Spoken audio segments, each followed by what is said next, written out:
අපි සීලේක පිහිටියට පස්සේ මතක තියාගන්න පරණ වැරදි ඔක්කොම හිතෙන් අයින් කරන්න. මං දැන් සිල්වත්. මම මෙතන ඉඳන් ඉදිරියට යනවා කියලා එතන ඉඳන් දියුණුව. ඉස්සර මම මේ වගේ පව්කම් කරා, මේ වගේ පව්කම් කරා. එහෙම අකුසල් හිතන්න මොකද වෙන්නේ? අකුසල් වැඩෙනවා මතක තියාගන්න.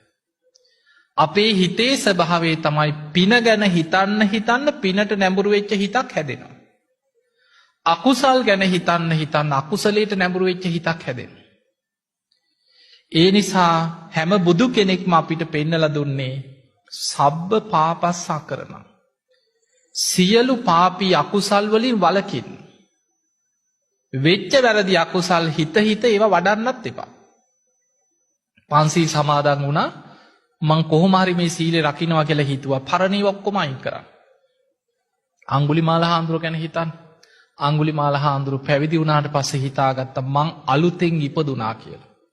අරියායි ජාතියා ජාතෝ. ආර්ය ජාතිය මං ඉපදුනා කියලා හිත හදාගත්තා. පරණ ජීවිතේ ඔක්කොම හිතෙන් අයින් කර අලුත් උපතක් කියලා හිතුවා. එදා ඉඳන් පුංචි සතෙක්වත් ජීවිතයක් තොර කරන්නේ නැතුව පුදුමාකාර සිල්වත් ජීවිතයක් ගත කරා පැවිදි වුණාට පස්සේ. දැන් ඔබම නිකන් හිතන්න අඟුලිමාල හාමුදුරුවෝ පැවිදි වෙලා භාවනා කරද්දී වාඩි වෙලා කල්පනා කර හිටියනම් මං අසවලාටත් කෙටුවා එකයි. අර පවුලේ 3 දෙනෙකුට කෙටුවා ඇඟිලි 3යි එතන. අන්න අර පවුලේ 4 දෙනෙක් මැරුවා ඇඟිලි 4යි 3යි 7යි. ඕවා ගණන් හද හිටියනම් භාවනාවක් වැඩෙනවද? නෑ. ඒ ඔක්කොම හිතෙන් අයින් කරා. අපි දන්නේ නැති කාලේ පුංචි කාලේ නොයේක් වැරදි වෙලා ඇති. සමහරවිට තරුණ කාලේ නොයේක් වැරදි වෙච්ච ඇති. මැදි වයසේ ධර්මයේ ඔය හැවුණත් ගණන් ගන්න නැතුව ඕනේ අපායක ගිය දෙන් කී ඉන්නේ නැති. සමහර කෙනෙකුට පින මතුවෙන්න කාලයක් යනවා.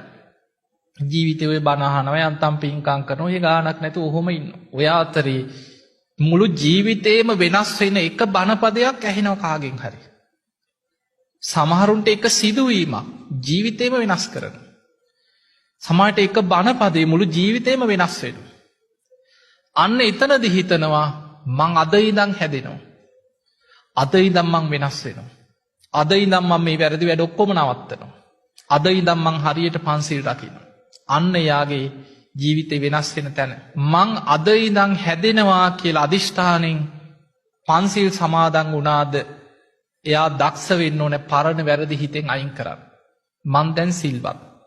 පරණියව මට අදාළ නැහැ. අන්න යාට තමයි දියුණුවක් තියෙන්නේ ධර්මයේ තුල. යම් දවසක සීලේක පිහිටලා ධර්මයට එනවද වලාකුලින් මිදිච්ච පුන් සඳක් බැබලෙනවා වගේ. එතන ඉඳන් ජීවිතේ බැබලෙනවා කියලා. එතන ඉඳන් ධර්මයේ තුල ජීවිතේ බැබලීගෙන යනවා.